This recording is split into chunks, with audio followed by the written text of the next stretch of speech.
Ֆրանսահայ էաբան ու ազգաբան Ալեքսանդր Վարպետյանի մուտքը Հայաստան արգելվել է։ Երեկ նա ժամանել է Զվարթնոց օդանավակայան, որտեղից նրան թույլ չեն տալիս դուրս գալ եւ պատրաստվում են ետ ուղարկել ապրիլի 7-ին Ստամբուլի չվերթով։ Նա հայրենիք է ժամանել հարազատների եւ մտերիմների հետ իր 70-ամյակը նշելու համար։ Ալեքսանդր Վարպետյանը հայրենիք է եկել օգտվելով 2013 թվականի հունվարի 10-ից գործող Եվրոպական միության անդամ պետությունների քաղաքացիների առանց մուտքի վիզայի այցելությունների ռեժիմով Հայաստան մուտք գործելու իրավունքից։ Պարոն Վարպետյանը մեծ հետ հեռախոսազրույցում նշեց, որ Զվարթնոց օդանավակայանում իրեն անգամ օրենքով սահմանված կացարան չեն տրամադրել։ Դա մի սենյակ է, որ մեծ քեզը գոտում, հսկողության տակ է, կամ իստեղան, կամ աթոռ անշարժ,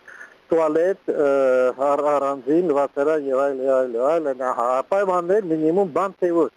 Ես բանդել եմ, որ ինձ տվեք միտեղ, այստեղ չեմ կնելու, բոլորին եմ կնո։ Վարպետյանը պահվում է Զվարթնոց օդանավակայանի տարանցիկ գոտում, նրան հայտնել են, թե ինքը Հայաստանի Հանրապետության պետական անվտանգության ու հասարակական կարգին լուրջ սպառնալիք է ներկայացնում։ Կա մի մեծ բան, որը կոչվում է հոկտեմբեր 27, ես դրա մասին գրել եմ,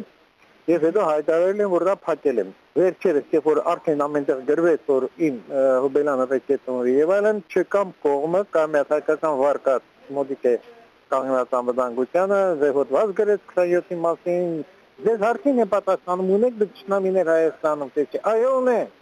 Եվ շրջանակը շատ պարզ է։ Օդանավակայանում գտնվելու ընթացքում պարոն Վարպետյանը դիմել է Ֆրանսիայի դեսպանատուն իրեն օգնելու համար։ Նրա ունեցած տվյալներով ազգային անվտանգության ծառայությունը պատասխանել է դեսպանատանը եւ կրկին պնդել, թե ինքը վտանգ է ներկայացնում երկրի համար։ Ինչեւ վերջ այս գործը պետք է ստացկել պիտանեմ։ Նա կասկածներ ունի, որ այս ամենի հետևում կանգնած է ազգային անվտանգության ծառայությունը։ Համագարկում ինչ որ նա թույնոց շրջանակ կա, կասկածում եմ գորիկն է, որը քրշակի պիտի գնա, ոնց որ Հարիկյանի մահափորձներ բան, իսկապես վախենում եմ, որ իմ դոլոկն ստա ուտեն։ Տաթևիկ Ազիզբեկյան, IPV